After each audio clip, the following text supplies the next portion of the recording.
Bom dia, pessoas! Sou Alexandre da Chama mais uma vez, aqui trazendo um vídeo para vocês. Hoje o assunto que vamos estar abordando aqui é um assunto relacionado a lutas marciais.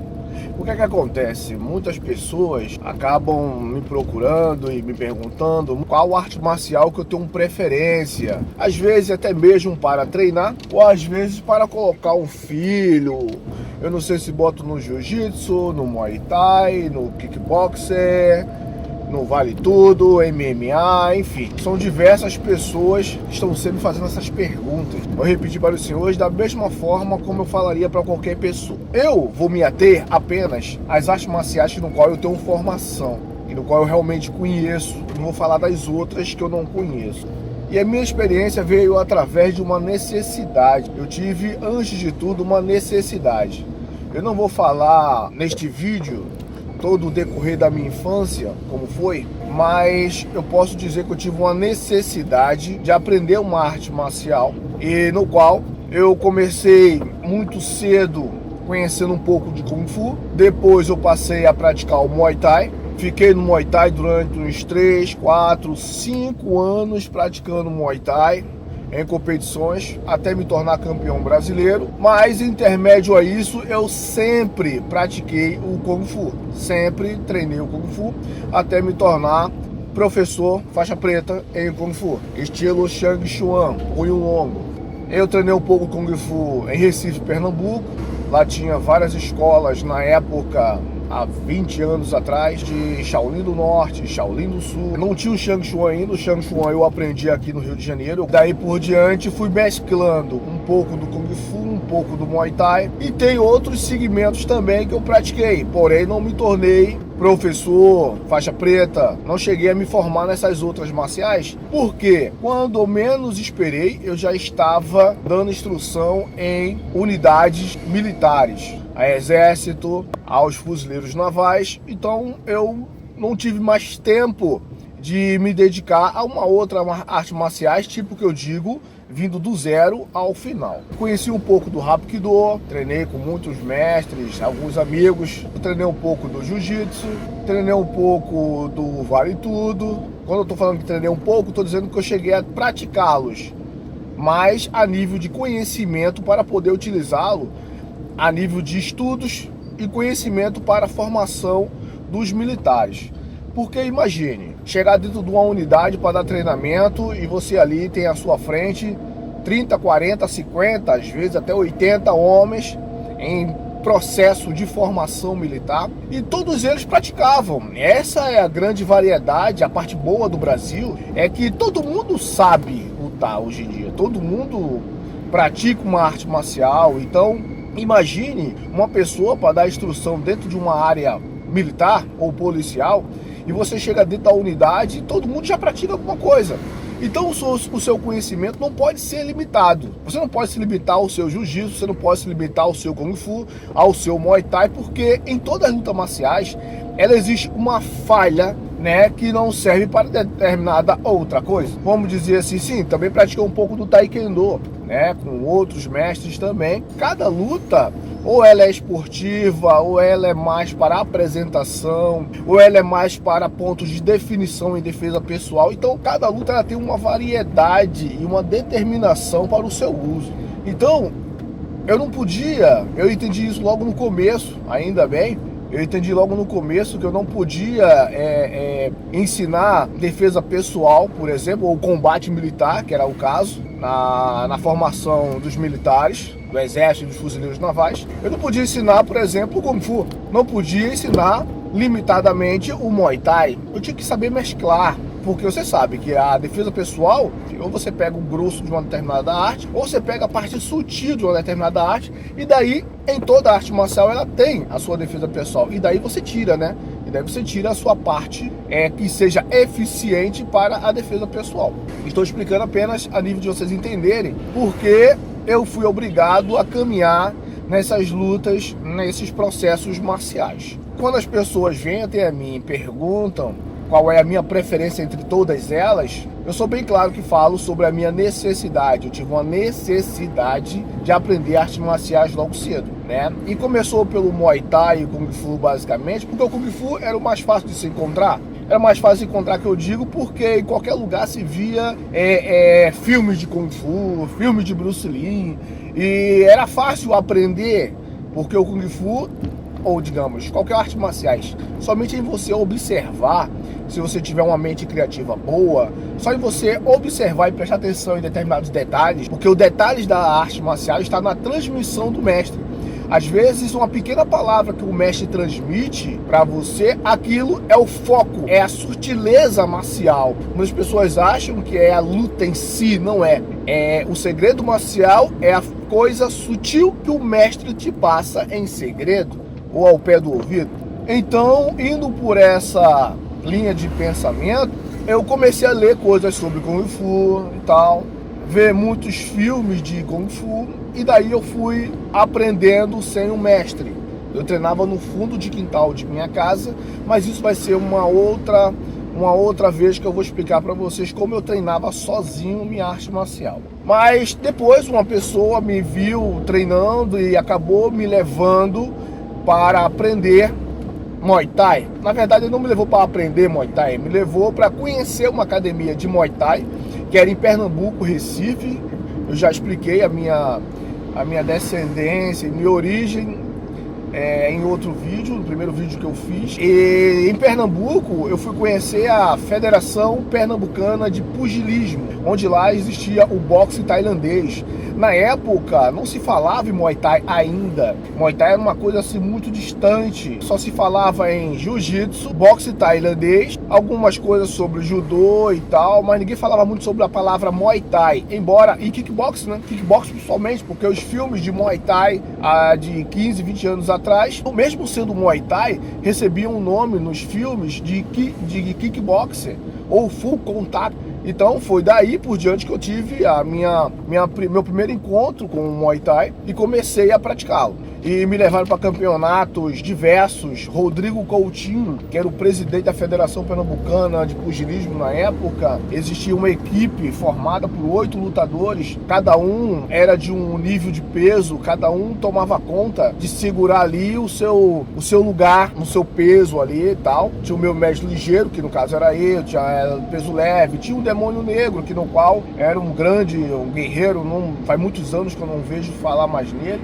mas na época era um grande lutador, né, na época de Recife, Pernambuco, e muitos outros, né, que na época compunha a equipe de boxe tailandês pernambucana. Com algumas vitórias, graças a Deus eu consegui vir para o Rio de Janeiro. Do Rio de Janeiro, a minha vinda, na verdade, para o Rio de Janeiro foi umas férias. Eu vim só passar umas férias no Rio de Janeiro, eu não vim para morar, né? Vim só passar umas férias, mas chegando aqui logo de cara, consegui um emprego tal, e comecei a trabalhar e não quis mais voltar. Depois de um tempo nesse emprego e afastado um pouco das artes marciais, resolvi procurar uma academia. No momento em que eu procuro uma academia, eu encontro um grande guerreiro, foi quem me indicou os Fuzileiros Navais aqui no Rio de Janeiro, né? Cláudio Comando, um grande boxeador, um grande lutador de kickboxer e instrutor de defesa pessoal, né? Um grande instrutor de combate militar, no caso. Nesse dia ele acabou me apresentando a Federação Carioca de Kickboxer,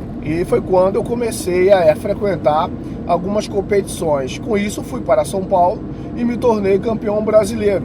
Então, quando eu voltei campeão brasileiro de São Paulo para o Rio de Janeiro, campeão brasileiro de Muay Thai, né? Nesse período aqui o Muay Thai já estava começando a surgir. O Muay Thai era praticado só por profissionais. Existia o kickboxer, full contato, low kick e uma variação do kickboxer, né? O semi-light, o light. E existia o Muay Thai, que só quem fazia na época as competições de Muay Thai eram pessoas que já passaram por competições de full contato, kickboxer e toda essa variação, e ele se tornava profissional quando ia fazer. Aí vinha o low kick. O low kick era o semi-profissional antes do Muay Thai. Aí depois, a pessoa praticava o Muay Thai quando ele já tinha essa carga de outras competições, basicamente conhecidas como amadoras na época. E o Muay Thai era o profissional.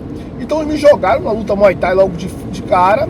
fui campeão brasileiro e quando voltei ao Rio de Janeiro, eu consegui fazer meu nome por causa dessa competição. As pessoas começaram a me procurar e tal, mesmo que a minha preferência marcial ainda era o Kung Fu. Porque eu aprendia muito mais com o Kung Fu, eu tinha uma liberdade maior de raciocínio a respeito do Kung Fu, era mais fácil eu explicar as coisas usando a metodologia de Kung Fu, não a do Muay Thai. Embora o Muay Thai fosse o mais solicitado, né? O Muay Thai era mais solicitado na época. Estou contando rapidamente a minha experiência como foi com essas duas artes marciais, enfim. Só que quando as pessoas chegam para mim e me perguntam no qual botaria seus filhos, ou qual eu indicaria relacionado a essa arte, a um Kung Fu ou a um Muay Thai, não vou nem falar das outras, mas eu acredito que eu falando dessas duas artes marciais, vocês vão ter um entendimento geral do que eu estou querendo falar.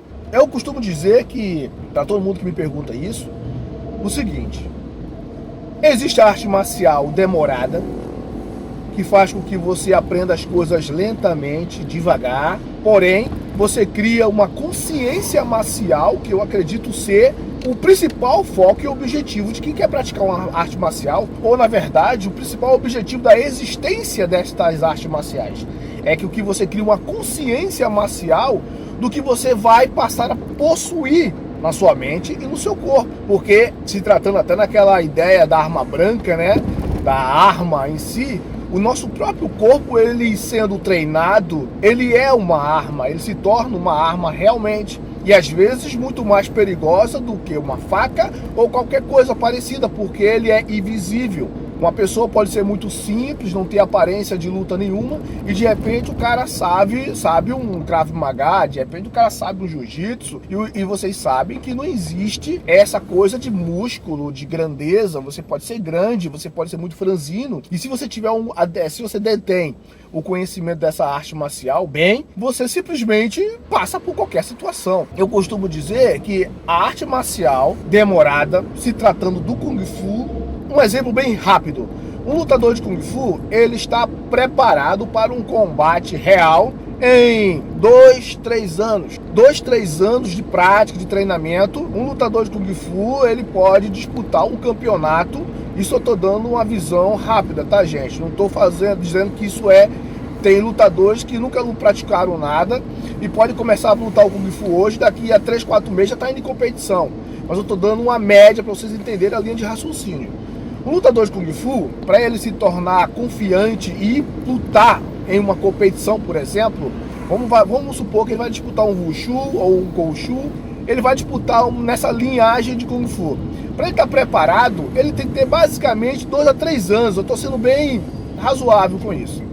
Diferente do lutador do Muay Thai, por exemplo. Muay Thai, o lutador do Muay Thai, ele em 3-4 meses de prática, ele já consegue ir para uma competição de Muay Thai. Olha bem como é que é a coisa. Lembrando que o Muay Thai, na minha época, só que praticava o Muay Thai já era uma pessoa profissional. Para quem já praticava, para quem já tinha passado por outras lutas, tipo full contato, low kick, como eu tinha explicado. Aqui, a pessoa praticando o Muay Thai em si, em 3 meses de preparo, lógico, podemos dizer que é a evolução do treinamento, correto? Hoje em dia nós temos teto solo, push ball, tudo bem, antigamente também tinha, mas hoje em dia as técnicas, as variações, né, de guias, de comando e tal, é mais rápida. As pessoas aprendem hoje a lutar muito mais rápido, né, do que antigamente, vamos dizer assim. Mas se tratando do Muay Thai, nada mudou.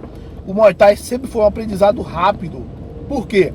Porque a linha do Muay Thai é um boxe bem aplicado e é um kick, um low kick ou um taekwondo bem aplicado, chutando apenas a linha da cintura. Então, tipo, são 5 ou 6 basicamente socos que se aprende no Muay Thai e 2 ou 3 chutes específicos para competição. Acabou. Você treinou 3, 4 chutes e 5, 6 tipos de variações de golpes com os punhos. Acabou. Você já é considerado ali pronto, apto a disputar qualquer outro. Vou dizer como se fosse a linha do jiu-jitsu, por exemplo. A pessoa não tem informação nenhuma sobre o jiu-jitsu, não conhece nada sobre o jiu-jitsu, aí vai praticar o jiu-jitsu numa academia. Chega nesta academia, o professor começa a passar um estoque, ó, quando ele estiver na tua guarda, você bloqueia aqui, ó, quando ele estiver aqui nos 100 quilos, você gira o corpo, passa a mão. Então, essa informação é rápida, não é? Então, não dá próxima vez que você for fazer, já fica difícil da outra pessoa te finalizar com mais facilidade, porque a informação é rápida. Diferente do Kung Fu. Diferente do Kung Fu porque o Kung Fu é ensinado através de muita filosofia. É mais demorada, é mais sutil, vamos dizer assim. Não é à toa que muitos, eu não vou dizer que é ou que não é, porque eu não quero dar minha opinião sobre isso, porque eu posso estar arrumando briga com outras tendências marciais ou descendências marciais, mas para muitos, principalmente da minha raiz, acreditam que o Kung Fu é a mãe das artes marciais. Beleza, existe todo um histórico por trás disso tudo, todo um esquema de tempo relacionado a isso. Mas dizem que é a mãe das artes marciais, beleza. Então, ela sempre foi passada de forma em koans, sempre foi passada de formas filosóficas. Por exemplo, qual é o som? Eu costumo muito falar isso nos meus treinamentos. Alguns alunos vão até rir lembrando disso. Qual é o som de uma mão batendo palma? Por favor, faça um som de uma mão batendo palma. Aí todo mundo começa a fazer vários exemplos. Ah, é assim, assado. E começa a fazer vários exemplos da mão batendo palma. Aí eu chego e falo, não existe nenhum som de uma mão batendo palma. Uma mão não consegue transmitir nenhum som.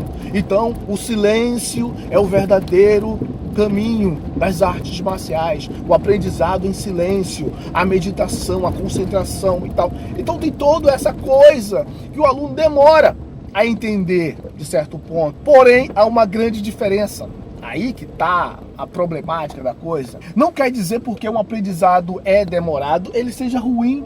Muito pelo contrário. Eu acredito que boa parte da minha personalidade hoje, boa parte da minha formação pessoal vem por causa do Kung Fu e não por causa do Muay Thai. Por quê? Quando eu fui praticar o Muay Thai, eu já era praticante, instrutor de Kung Fu. Então eu já tinha uma noção de filosofia, já tinha uma noção de respeito ao meu oponente, ao lutador, aquela velha filosofia do Bruce Lee, não prostituir minha arte por dinheiro, né? E todas aquelas filosofias vai ficando na tua cabeça, aquelas metodologias que você vai aprendendo com diversos mestres, cada um tem uma formação, uma ideia diferente, um koan diferente para te ensinar, para te doutrinar. Então eu não tinha aquela pressa de aprender a arte marcial, porque eu sabia que o aprendizado é constante. No Kung Fu fala que depois de 1000 repetições há de se valer uma verdade. E com esse tipo de coisa, você já vai entendendo que não adianta você dizer que sabe, você precisa viver a tua sabedoria. Então, é diferente de algumas ideias de ensinamento do Muay Thai. É um pouco diferente. Você é obrigado a fazer com que o aluno ele já pegue 2, 3 sequências. Vamos lá, você consegue. É isso aí, cara, você é o melhor. É isso aí, vamos lá. Bate 1, 2, 3, não desiste, tal. Então, a iniciativa do aprendizado é um pouco diferente. A informação que você passa para a cabeça do aluno é como se ele fosse o melhor. Cara, você é bom e tal, forçando ele, aumentando o ego dele para que ele entenda que ele consegue. É uma forma de ensinar, é um pouco inversa do Kung Fu. No Kung Fu não tem isso, basicamente. Lembrando que eu estou falando de uma linha bem... Existem professores que pegam essa metodologia do Muay Thai, do Jiu-Jitsu, de vamos lá, você consegue e tal, e já passa para o Kung Fu, que eu acredito não ser muito bom, pelo menos eu não uso, porque isso pode criar uma ideia, esse é o problema, cria-se uma ideia de superioridade, de eu sou o melhor, meu Kung Fu é o melhor, eu posso matar alguém com um dedo só, com uma mão, esse tipo de ideia que a pessoa acaba tendo erradamente de uma arte marcial. Qual é a arte marcial melhor para o meu filho aprender? Eu vou dizer claramente, olha, ou para eu aprender, ou a pessoa procura, como eu tô falando, as pessoas às vezes procuram para si ou para o seu filho, ou né, para alguém que ele quer indicar uma arte marcial e a pessoa não sabe de nada. Eu diria que a arte marcial mais demorada para uma pessoa que quer aprender. Você quer aprender? Quer aprender a filosofia, você quer aprender a raiz marcial, pratica Kung Fu, pratica um Jiu-Jitsu, pratica um Taekwondo, um Judô, que é uma arte que você vai caminhando faixa a faixa, grau a grau. Essa é uma arte marcial boa. Agora, qual a sua finalidade? Às vezes o cara já tem 20 anos, o cara já tem 20, 30 anos e fica empolgado por causa da mídia, e eu quero fazer Muay Thai, eu quero fazer Vale Tudo, MMA, e o cara fica empolgado com essas informações e ele quer o mais rápido possível e lutar. E não teve conhecimento nenhum de artes marciais, mas ele quer fazer aquela arte já profissional. No caso, o Muay Thai, tô falando assim. Aí eu digo pra ele, qual é a sua necessidade? A minha necessidade no meu passado de aprender uma arte marcial foi uma. Qual é a sua necessidade hoje? Aí a pessoa diz, não, eu quero ser um campeão, cara. Eu quero ser um lutador, eu quero aprender a lutar rápido, Quer aprender a lutar rápido? Beleza. Faz o seguinte, qual é a tua finalidade? MMA? Ok, tu sabe que vai acabar no chão a luta, ok? Pode ser que acabe em pé, mas você vai acabar no chão. Então tem dois caminhos. Primeiro você começa a fazer um jiu-jitsu, começa a praticar, mas porra, não gosto muito de ficar me agarrando e coisa e tal no chão. Cara, eu tô te dando um caminho. Aprende primeiro o jiu-jitsu, pega algumas técnicas de chão, depois de algumas informações de 2, 3 meses, você já vai ter pego bons macetes de chão. Aí o que é que você faz? Você vai para a luta em pé, ou vice-versa. Ou você começa em pé, pratica um Muay Thai, certo? Pratica o Muay Thai, vai te dar todas as noções de chute, de soco, e depois você procura uma luta de chão. Procura se especializar um pouco no chão. Eu acredito que em 3, 4 meses nessa pegada de treinamento, você já pode participar de algumas pequenas competições. Definindo a minha opinião, eu diria dessa forma. O Muay Thai é um tipo de luta que se aprende rápido, em 2, 3, 4 meses, o praticante já está apto, né, basicamente, a enfrentar em pequenas competições. Lembrando, hoje em dia mudou muita coisa, como eu falei no princípio, hoje em dia a pessoa pode praticar o Muay Thai. Eu não vou dizer nem que eu concordo ou não concordo com isso, mas muitos mestres e professores já indicam os seus alunos para praticar o Muay Thai em competição. Vai competir por causa, né, da euforia e às vezes o incentivo. Porque se você passa a ensinar uma coisa muito monótona na academia, 1, 2, 3, 1, 2, 3, o aluno acaba ficando desanimado e o aluno não quer mais praticar aquela luta. Ele acaba procurando um professor que force ele a combate. Então há uma diferença muito grande. Nem todo professor que leva você imediatamente para um combate, já bota você para lutar no ringue, não quer dizer que ele te ensinou tudo que ele sabe e não quer dizer que ele seja tão bom. E também não quer dizer que o professor que demora muito a te botar em um combate, que ele passa as informações variavelmente, não quer dizer que ele seja também bom ou ruim, entende? Então há muita diferença das coisas se tratando de que arte marcial escolher. Espero que eu tenha conseguido transmitir meu ponto de vista e agradeço por ter assistido o vídeo até agora e até uma próxima vez. Valeu, forte abraço.